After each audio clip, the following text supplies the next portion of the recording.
오늘도 우리 옆사람 이렇게 인사하며 교제하겠습니다. 영상으로 예배드리는 성도들도 인사할 수 있기를 바랍니다. 하나님은 능히 하실 수 있습니다.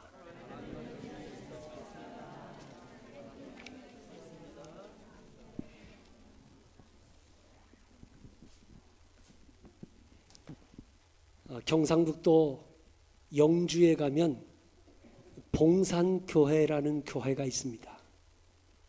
이 봉산교회 전덕렬이라는 목사님이 1978년부터 83년까지 6년 동안 이 교회에서 목회를 하셨는데, 이 봉산교회는 영주시에 속해 있지만 사실은 시에서 한 2km 떨어져 있는 농촌 마을입니다. 그 당시에 그 영주에 살고 있는 그 주변의 교인들은 대부분 양계 농장을 하면서 생계를 유지했다고 합니다. 교회 앞을 지나는 도로는 비포장이었고, 시내버스를 타고 교회를 향해 들어오면 그 앞에 큰 산이 가로막혀 있어서 교회가 보이질 않아요. 그래서 버스에서 내려서 이렇게 산을 돌아서 들어와야 교회가 보여요. 제가 그 봉산교회를 인터넷으로 들어가가지고 로드뷰를 한번 직접 봤어요. 그랬더니 진짜 봉산교회가 잘 지어져 있는데, 문제는 그 교회를 큰 산이 가로막고 있는 거예요. 이 전덕렬 목사님이 목회를 하면서 늘 시내버스를 타고 교회를 갈 때마다 이 산만 없으면 우리 교회가 잘 보일 텐데, 이 산이 딱 가로막혀 있어가지고 우리 교회의 부흥을 가로막는 걸림돌 같이 보이는 거예요. 그런데 목사님이 무슨 능력이 있다고 이 산을 옮기겠어요? 그래서 하나님께 기도하는 거예요. 하나님, 이 산을 좀 없애주시면 우리 교회가 잘 보여가지고 부흥이 좀 될 것 같은데, 그래서 하나님께 늘 기도했는데, 어느 날 영주 시내에서 봉화까지 도로 확장 공사를 하게 됐대요. 근데 이 도로 확장 공사를 하면서 뭐가 필요하냐? 흙이 필요한, 흙이.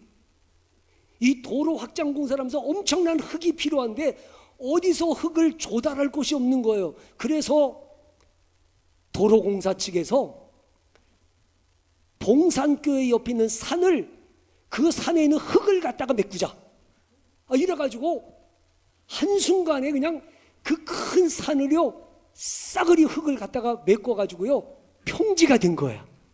할렐루야. 그래서 이 봉산교회 옆에 있는 큰 산이 평지가 돼버리고, 그곳에 시내에 있던 영광고등학교가 그 자리로 이주했어요. 지금 보니까 그 봉산교회 옆에 영광고등학교가 딱 있더라고요. 어찌됐든 도로를 타고 쫙 들어오면 그 봉산교회가 딱 보이는 거야. 여러분, 사람의 힘으로는 할 수 없는 문제였지만 하나님이 일하시니까 그 큰 산이 한순간에 평지가 되었다는 것이죠. 여러분, 때로 우리 앞을 가로막는 큰 장애물이 있을 때 우리는 쉽게 낙심하고 체념할 때가 있습니다. 하지만 생각의 전환이 필요합니다. 내 힘으로 할 수 없는 큰 문제가 가로막고 있다면 그것은 하나님의 힘을 의지하라는 사인으로 받아야 합니다. 고린도후서 1장 8절 9절 말씀에 이런 말씀이 있어요. 형제들아, 우리가 아시아에서 당한 환난을 너희가 모르기를 원하지 아니하노니 힘에 겹도록 심한 고난을 당하여 살 소망까지 끊어지고 우리는 우리 자신이 사형 선고를 받은 줄 알았으니 이는 우리로 자기를 의지하지 말고 오직 죽은 자를 다시 살리시는 하나님만 의지하게 하심이라. 여러분, 인간의 한계 상황에 직면하고 절망의 벼랑 끝에 서 있을 때 눈을 들어 하나님을 바라볼 수 있기를 바랍니다. 유다 백성들이 BC 586년에 바벨론에 의해 망했습니다. 예루살렘 성전은 다 불에 타버렸습니다. 그리고 백성들은 바벨론으로 포로로 끌려갔습니다. 그런데 하나님의 은혜로 BC 536년에 스룹바벨을 영도자로 해서 1차 포로 귀환 명령이 떨어져서 바벨론의 포로를 끌고 갔던 유대인들이 예루살렘으로 돌아오게 됩니다. 예루살렘에 돌아온 유다 백성들이 제일 먼저 한 게 뭐냐? 그들은 성전 건축을 시작합니다. 왜냐하면 이스라엘 백성들의 삶은 성전 중심, 하나님의 중심 삶이었기 때문에 제일 먼저 돌아오자마자 1년이 지나서 성전 건축을 시작한 거예요. 근데 문제는 성전 이제 땅을 파고 지대를 놓았는데 성전 건축을 반대하는 사람이 있어. 이 반대하는 사람들이 페르시아 왕 아닥사스다 왕에게 상소문을 올린 거예요. 뭐라고 상소문을 올렸냐? 지금 유다 백성들이 짓는 성전은 종교시설이라기보다는 군사시설입니다. 언젠가는 저 유다 백성들이 페르시아를 향하여 전쟁을 일으킬 겁니다. 이런 음해성 상소문을 올리다 보니까 아닥사스다 왕이 성전 건축 중단 명령을 내린 거예요. 성전이 중단됐어요. 그러기를 16년이 지났어요. 16년이 지난 후에 하나님께서 학개 선지자와 스가랴 선지자에게 다시 성전을 재개하라고 말씀하십니다. 그런데 16년이라는 세월이 지나다 보니까 말이죠, 유다 백성들 마음속에는 먹고 사느라고 정신이 없지 성전 건축에 대한 열의가 다 식어져 버렸어. 아무리 학개 선지자가 스가랴 선지자가 성전 건축해야 됩니다 하고 외쳐도 뭐 꿈쩍도 안 하는 거야. 거기다가 또 성전 건축 반대하는 사람들이 막 방해하지, 백성들은 뭐 미동도 하지 않지. 스가랴 선지자가 낙심에 빠져 있는데 그 낙심에 빠져 있는 스가랴 선지자에게 오늘 하나님이 환상을 보여주시면서 위로하고 격려하고 계신 거야.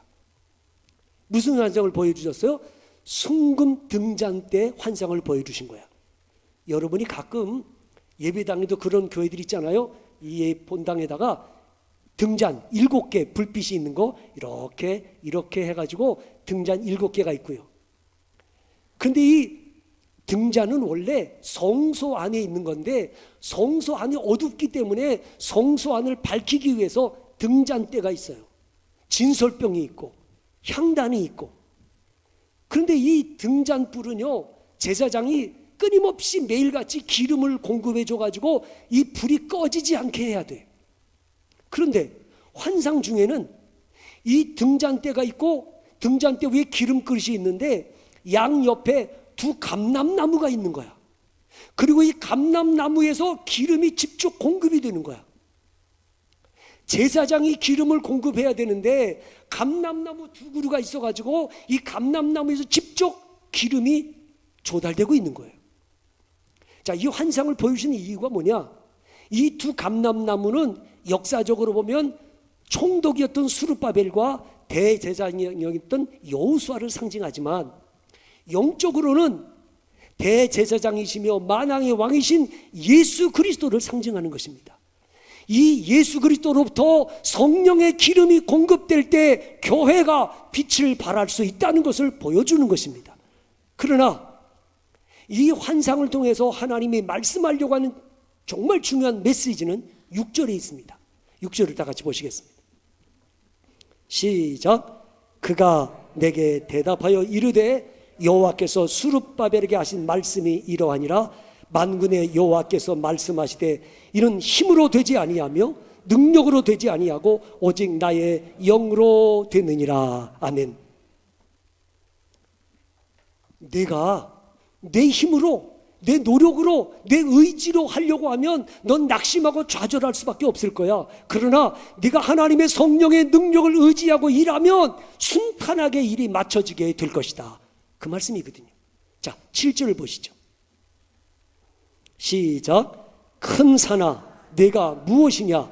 내가 스룹바벨 앞에서 평지가 되리라. 그가 머릿돌을 내놓을 때 무리가 외치기를 은총이 그에게 있을지어다 하리라 하셨고. 아멘.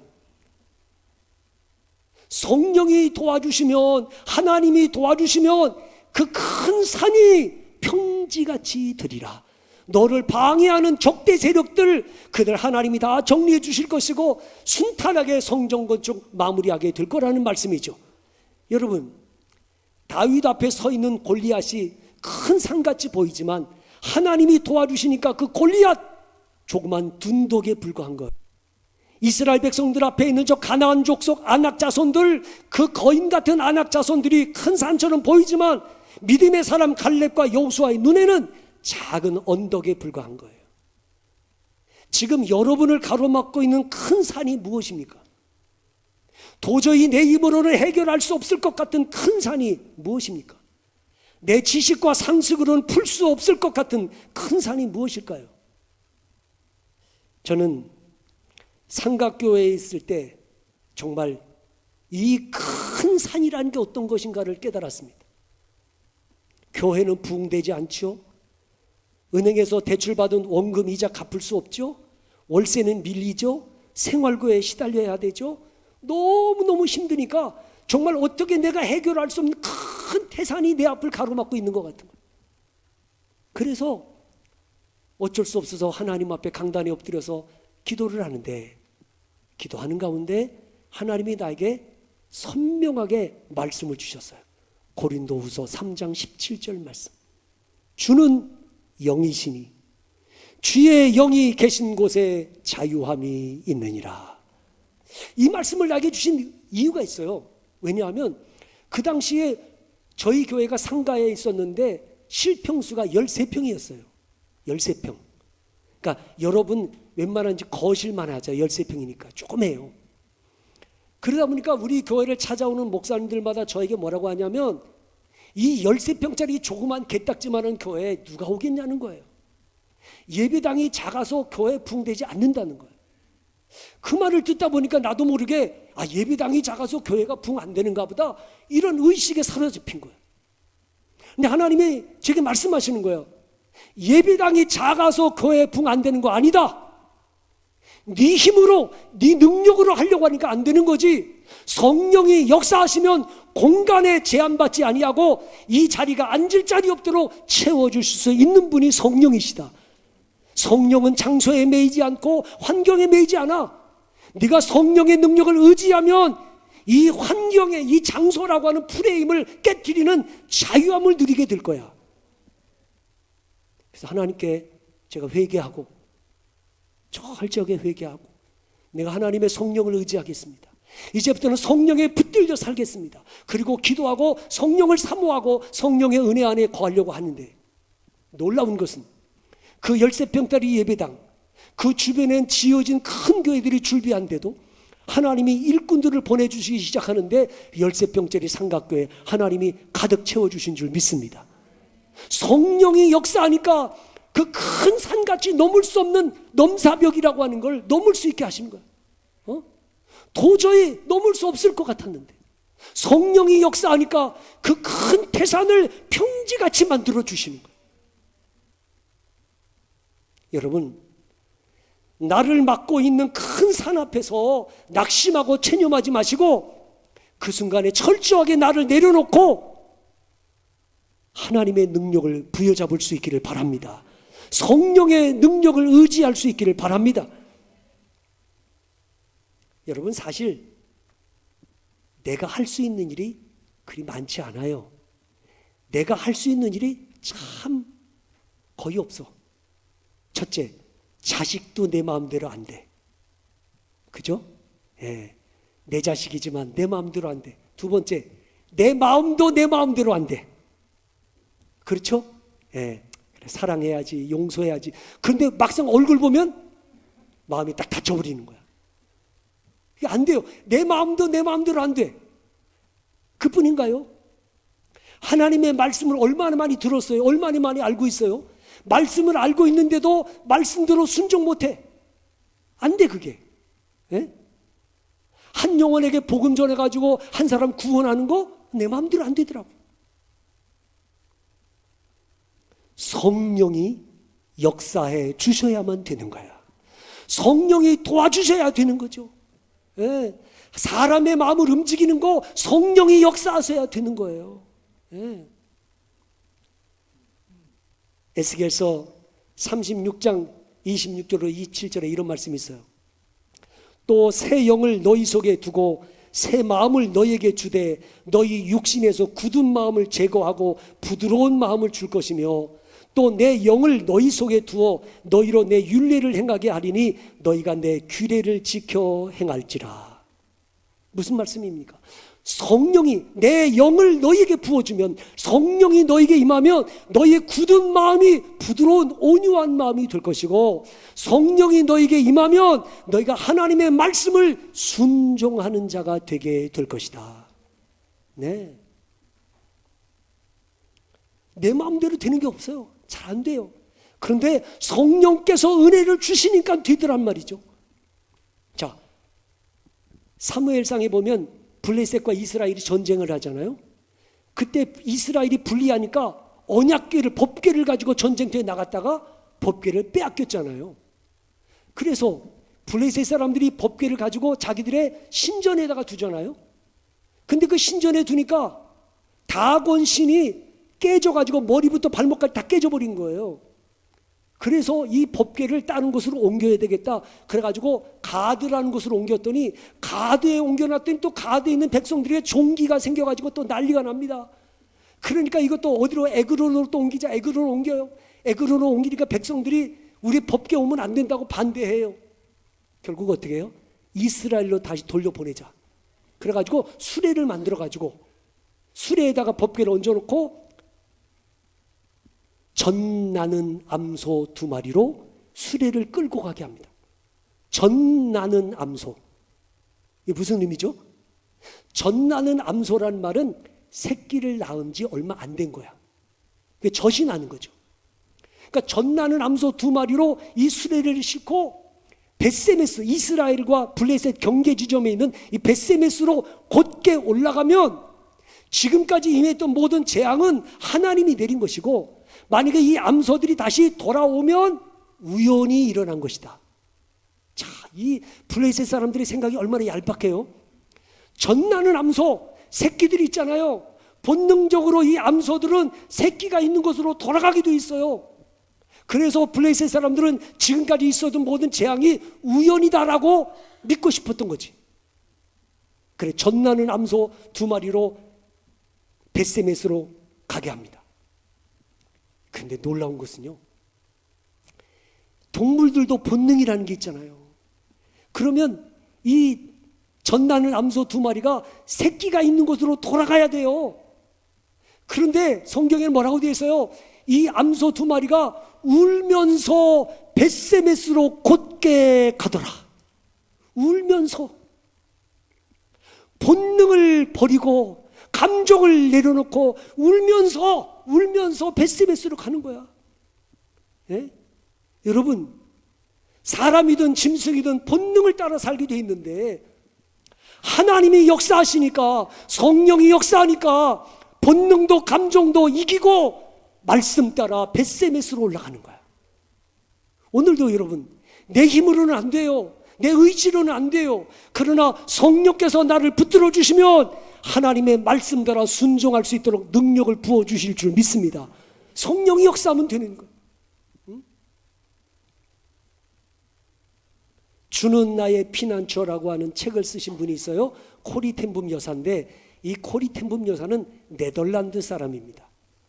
근데 2차 세계대전이 발발했을 때 이 코리 텐붐 여사 가족이 유대인들을 숨겨줬다는 것 때문에 독일 군들에게 붙잡혀가지고 포로 수용소로 끌려가죠. 그 포로 수용소에 끌려가가지고 얼마나 많은 고난과 학대를 받았는지 아버지하고 언니가 죽어요. 포로 수용소에서. 그리고 코리 텐붐 여사만 겨우 구사일생으로 살아났어요. 그가 포로 수용소에서 풀려나가지고 신학교를 가가지고 하나님의 일꾼이 됐습니다. 일꾼이 됐는데 어느 날 기도하는데 성령께서 마음에 감동을 주는 거예요. 지금 저 독일 백성들은 전쟁으로 인해서 큰 상처와 고통을 받고 있다. 그러니 네가 독일 가서 복음을 전해라. 가고 싶겠냐고요? 에? 독일군에게 붙잡혀서 포로 수용소에서 온갖 학대와 고통을 다 받았는데 독일에 가고 싶겠냐고? 안 가고 싶지. 근데 성령께서 가시라니까 믿음으로 순종해서 독일로 갑니다. 독일 가가지고 복음을 전하는 거예요. 복음을 전하니까 수많은 사람들이 위로받고 은혜받고 예수님 믿겠다고 다 영접 기도하고 돌아옵니다. 보람을 느끼는 거죠.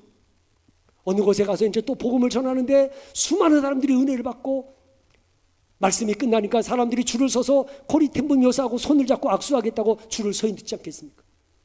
한 사람씩 손을 잡고 악수를 하는데 한 남자가 코트를 입고 모자를 쓰고 딱 서 있는데 손을 내밀어 악수를 할 수가 없는 거예요. 갑자기 온몸에 피가 거꾸로 솟는 것 같은 거예요. 이 남자가 누구냐? 바로 자기가 포로 수용소에 갇혀 있을 때 그 포로 수용소에서 감독을 하던 사람인데 새벽녘에 여자 포로들을 다 불러다가 다 벌거벗게 해놓고 수치와 모욕을 줬던 그 사람이야. 온갖 학대와 고통을 저질렀던 그 사람이 눈앞에 서 있는 거예요. 손을 내밀어 악수할 수가 없어요. 용서할 수가 없어요. 하나님, 나는 다른 사람은 다 용서해도 이 사람은 용서할 수 없습니다.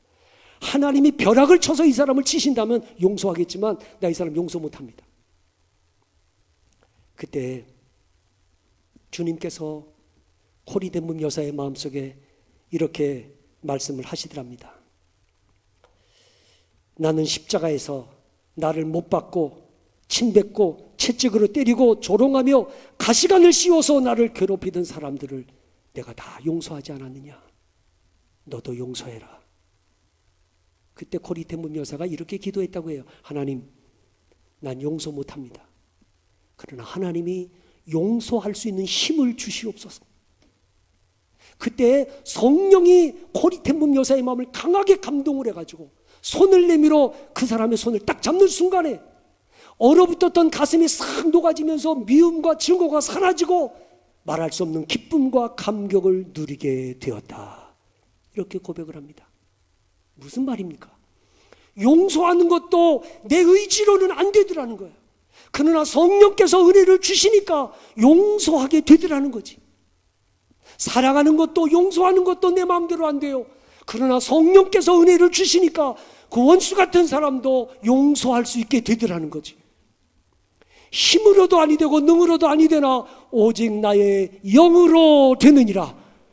오늘 여러분, 내 힘으로 할 수 없는 거 너무 많아요. 내가 할 수 없기 때문에 포기하지 마시고 나는 할 수 없지만 하나님의 성령의 은혜를 주시면 능히 할 수 있다는 믿음을 가지고 도전하실 수 있기를 바랍니다. 오직 나의 영으로 되느니라. 매 순간순간 성령의 능력을 의지하고 성령을 힘입어 하루하루 믿음으로 승리하며 살아가실 수 있기를 주님의 이름으로 축원합니다. 기도하겠습니다.